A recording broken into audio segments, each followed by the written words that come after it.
Hello, welcome to my channel. So today we are doing the last uh, topic or the last part on digestion system, which is the part on peritoneum. So the digestive system, we talked about the anatomy, physiology, we also talked about the accessory organs. So now we are going to talk about the peritoneum. Okay, so let's dive right in. Okay, so in terms of introduction, the word peritonation is of Greek origin, which means to stretch around. That's the meaning of peritonation. Then the peritoneum is a continuous serous membrane which lines the abdominal cavity and covers the abdominal organs. It acts to support the viscera and provides a pathway for blood vessels and lymph. Then the total membrane area includes the visceral peritoneum. We have the parietal peritoneum. We have the peritoneum covering the mesentery and the omental surface. We also have the parietal peritoneum as well. Okay. Then those are the total membrane area. Okay. Then in terms of histology, the peritoneum membrane is comprised of 6 layers consisting of the capillary fluid film, the capillary endothelium, the endothelial basement membrane, the interstitium, mesothelium, and the fluid film. You also have to note that the mesothelium is just consists of a layer of a simple squamous epithelial cells. So that's what we refer to in terms of histology, as in what actually makes up the peritoneum. Okay, so these are the 6 layers of the peritoneal membrane. So let's continue. So the peritoneal membrane comprises of 3 main barriers to transport. So in addition to those, the same layers, we are talking about the peritoneal membrane, to be specific. Okay, now in terms of the 3 layers or the main barriers to transport, number 1, we have the capillary wall. Number 2, of the interstitium. 3, we have the mesothelium. So these are now the main barriers to transport. Then parts of the peritoneum. So the peritoneum consists of the parietal peritoneum, where we have a heterogeneous serous permeable membrane that lines the abdominal wall. That's number 1, the parietal peritoneum. Then second, we have the visceral peritoneum, which covers the abdominal organs. And the third is the peritoneal cavity, whose surface area is approximately 1 to 2 meters. Then in males, the peritoneum is a closed sac system, whereas in females, it is actually an open sac system with the fallopian tubes and the ovaries connecting to the peritoneal cavity. So meaning the pelvic cavity and the peritoneal cavity in females is connected, but so meaning that even the peritoneum also actually has the same mechanism. Okay, it's also an open sac system. Okay, so let's start in details. So parietal, visceral, and the peritoneum. So now we are going to start with the parietal. So the parietal peritoneum lines the internal organs, the internal surface of the abdominal pelvic wall, not the internal organs, because that's the visceral now. Okay, so the parietal meaning it lines the internal surface of the abdominal pelvic wall. So it is derived from the somatic mesoderm in the embryo. Then it receives the same somatic nerve supply as the region of the abdominal wall that it lines. Therefore, pain from the parietal peritoneum is well localized, and it is sensitive to pressure, pain, laceration, and temperature. Then the parietal peritoneum derives its blood supply from the abdominal wall, specifically the lumbar, intercostal, and the epigastric region, and it drains into the inferior vena cava. While uh, So this is what we are talking about. So the peritoneum covers the abdominal wall, but then this is the peritoneal cavity and this is the pelvic cavity, of course. Okay, then the one which covers the organs themselves is the visceral peritoneum. Okay, this is what we are talking about. Okay, so what's the difference between the parietal and the visceral now? So the visceral peritoneum invaginates to cover the majority of the abdominal viscera, and it is derived from the spranchic mesoderm in the embryo. Then the visceral peritoneum receives its blood supply from the superior mesenteric artery and it drains into the portal vein. Then the total peritoneal blood flow ranges from 30 to 150 mils per minute. Then the visceral peritoneum has the same nerve supply as the viscera it invests. Okay. Then, unlike the parietal peritoneum, pain from the visceral peritoneum is poorly localized and it is only sensitive to stretch and chemical irritation. So, since it's poorly localized, so someone is having visceral pain, pain from the visceral peritoneum, then it will be generalized. If it's on the abdomen, then you have generalized abdominal pain. They won't necessarily point out to say the problem is here or where. Okay.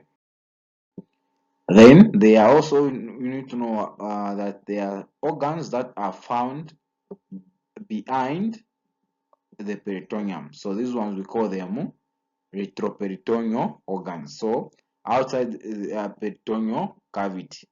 And examples include of the kidneys, ureters, adrenal glands, aorta, and the inferior vena cava, pancreas, and the pancreas is both is actually partially retroperitoneal, so meaning the other one is intra, the other one is retro. Same with the duodenum, it's also partially retroperitoneal, meaning another portion is intra, the other portion is retro. Then this is the mnemonic to use if you want to remember the retroperitoneal organs. So third pack. So S for suprarenal, A for aorta plus the inferior vena cava, D for the duodenum. Specifically, the second and the third segments are retroperitoneal, whilst the first segment is intraperitoneal. Okay, then of the pancreas again is partially retroperitoneal. Of the ureters, colon, specifically the ascending plus the descending colons are retroperitoneal. Then you have the kidneys, E for esophagus, R for rectum. Third pack, that's the mnemonic to remember retroperitoneal organs. Okay, then let's continue with the peritoneal cavity. So the peritoneal cavity is a potential space between the parietal and the visceral peritoneum. It contains a small amount of lubricating fluid. Then the peritoneal cavity located between the parietal and the visceral peritoneum contains approximately 100 mils of the serous fluid and it becomes the dialysate compartment during peritoneal dialysis. So from which the exchange of solid with the blood can occur. Then the peritoneal cavity is divided broadly into two parts. Into these parts. Okay. So number one part is you have the greater sac, which is the main large part. Then you have the lesser sac, which is a small part situated behind the stomach, the lesser omentum, and the liver.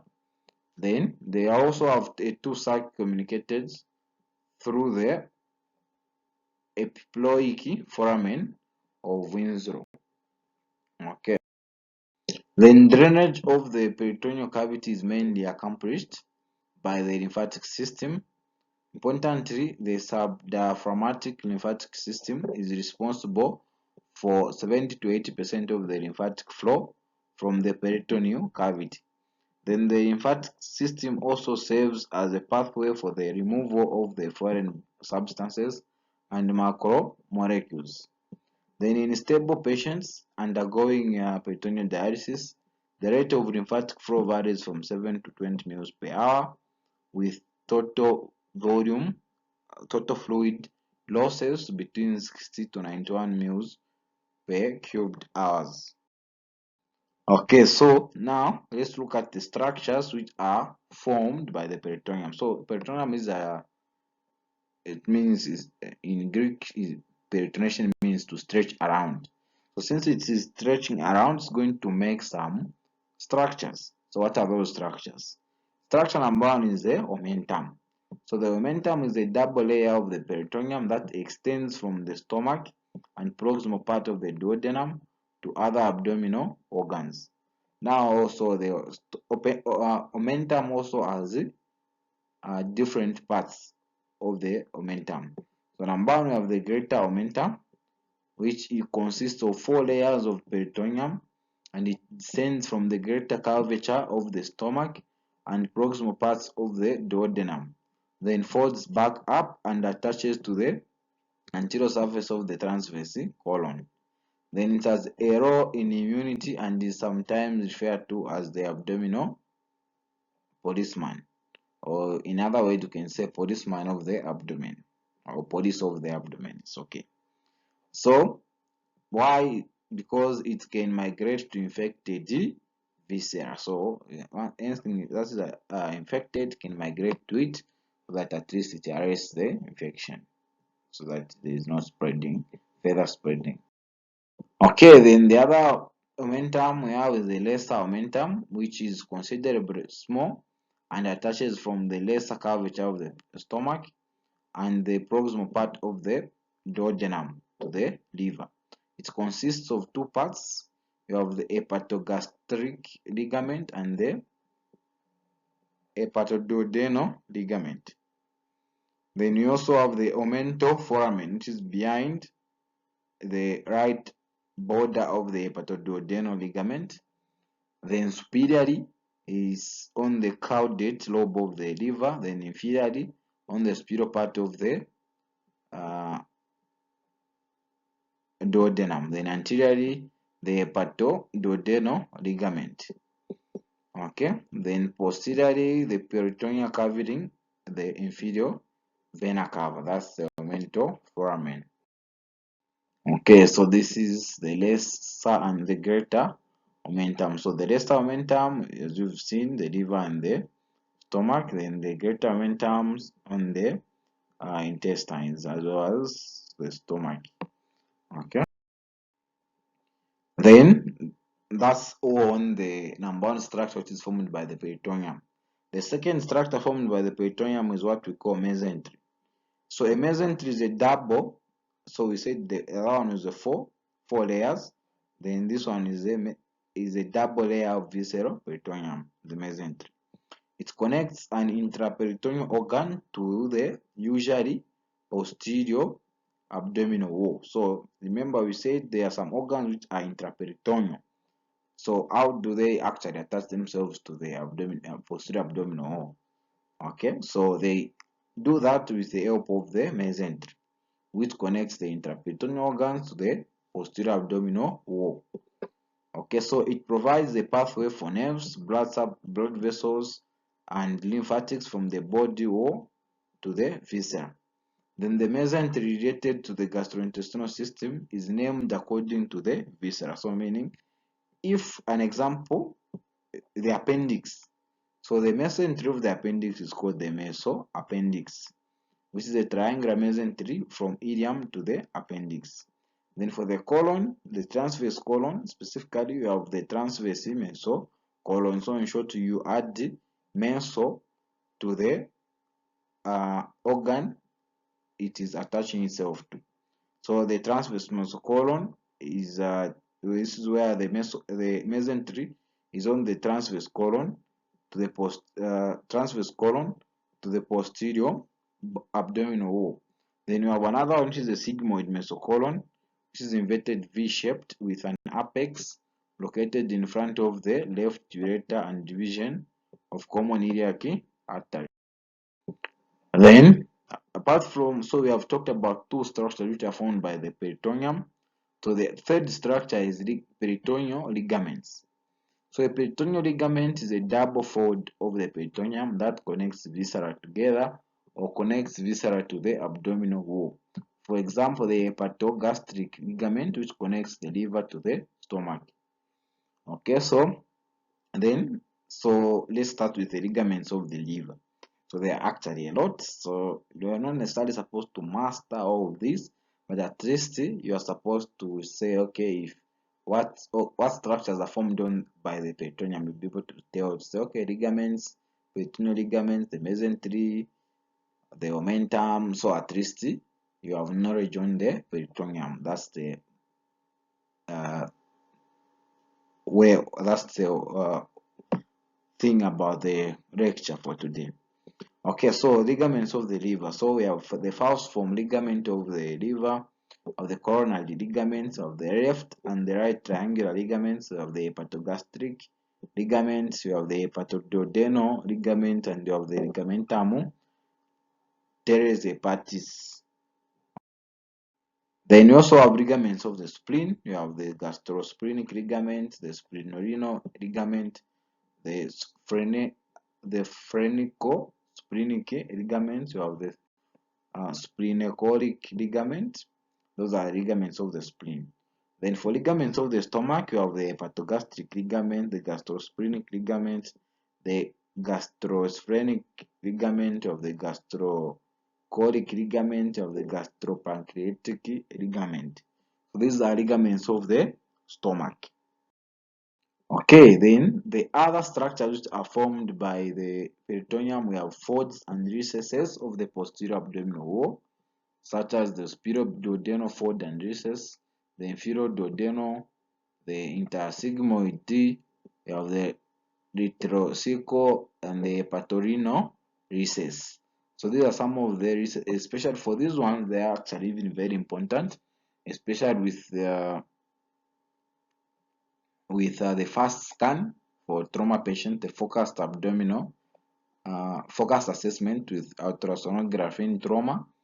So that one actually you have to even check for the hepatorenal recess if there's accumulation of blood. So at least when you're doing those investigations, you're going to know the anatomy to say, okay, these ones, the recess is actually formed by the peritoneum. At least it is able, you are able to use anatomy, so that's applied anatomy. Okay, so the other folds and we also have folds and fossas of the anterior abdominal wall. So such as the median umbilical fold, which contains the remnant of the urachus, which is the median umbilical ligaments. Then also have the medial umbilical fold, you have the lateral umbilical fold, you have the supravesical fossa, the medial inguinal fossa, and the lateral inguinal fossa. These are also structures formed by the peritoneum. Then we also have pouches. So pouches in males, we have the rectovesical pouch. Then in females, we have the rectouterine pouch and the vesicouterine pouch. Okay, so those are the pouches. Then the peritoneum also has what we call subdivisions. So the transverse colon and the transverse mesocolon divides the great sac into number one, we have the suprachoric compartment which lie between the diaphragmatic and the transverse colon and the transverse mesocolon. Okay, so after it has been divided into the suprachoric compartments, you are going to have the suprahepatic recess, the left suprahepatic recess, the right suprahepatic recess, and the infrahepatic recess. Then the other subdivision is the infrachoric compartment, which divides into the right parachoric sulcus, the left parachoric sulcus, the right mesenteric sinus, the left mesenteric. Okay, then, so what are the functions of the peritoneum? So number one is movement of the viscera. So the peritoneum permits peristalsis of stomach and the intestines. That's where also abdominal movement during respiration also occurs or supported. Then also there is also free movement of abdominal viscera possible with the peritoneum. Then the other function is protection of the viscera. Number one is it's actually protects against infection by phagocyte. Then it also provides cellular and immunological defense. Then the greater omentum has the power to move towards the site of infection. Hence, it is called the policeman of abdomen. So where there is infection, you're going to find that it's going to stretch around and move towards the same infection. Then the other function is absorption, so it can absorb fluid effusion to blood capillaries.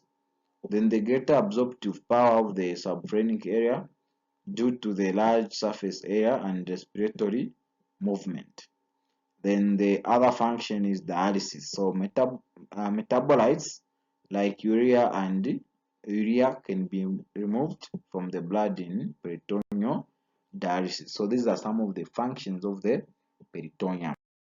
Otherwise, we are done. Then this is just a summary on the peritoneum. So the walls of the organs of the abdominal cavity aligns with a serous membrane, like we discussed. Then these membranes are very smooth and secrete a serous fluid that provides a lubricating film between the layers of membranes. Then these membranes and fluid reduce the friction as organs move within the abdomen. Then the serous membrane that covers organs is called the visceral peritoneum, whilst the one that covers the inferior surface of the body wall is the palatal peritoneum. So this is summary on the peritoneum lecture. Okay. Then the connective tissue sheets called the mesenteries hold many of the organs in place within the abdominal cavity. So the mesenteries consist of two layers of peritoneum with a thin layer of loose connective tissue between them. Then they provide a route by which vessels and nerves can pass from the body wall to the organ. Then other abdominal organs lie against the abdominal wall and have no mesentery. So these ones are referred to as retroperitoneal. So remember Sadi Parker. So the retroperitoneal organs include part of the duodenum, the pancreas, ascending colon, the descending colon, rectum, kidneys, adrenal glands, and the urinary bladder. So third Parker is for the suprarenal glands. Okay, these are the adrenal glands. Then A for the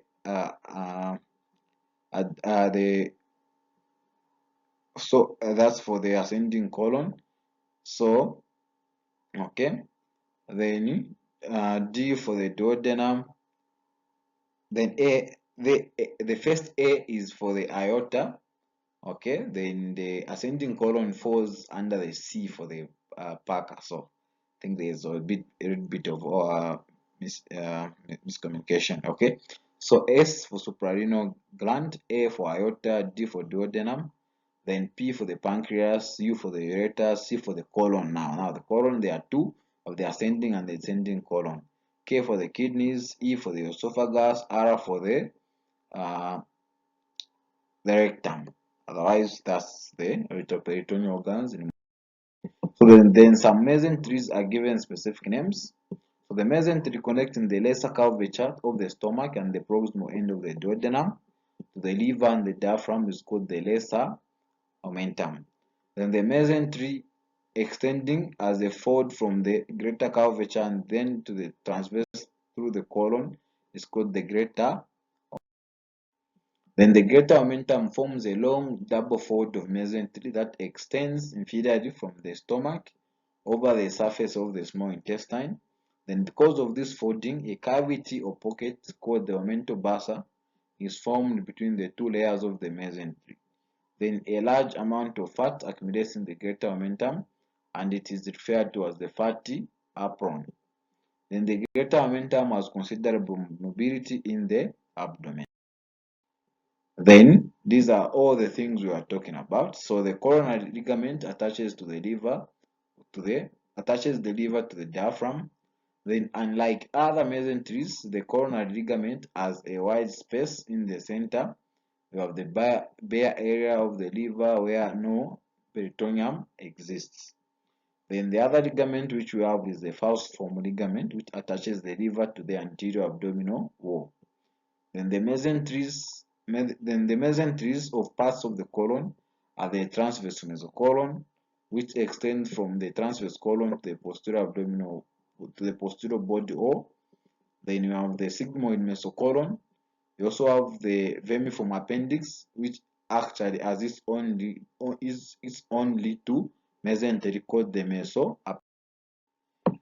Otherwise, that's the lecture on the peritoneum. Okay, so see you on the next lecture. If you haven't subscribed, please subscribe and the bell notification. And we are continuing with the anatomy and physiology lectures until we finish the syllabus. Okay, see you on the next tutorial video.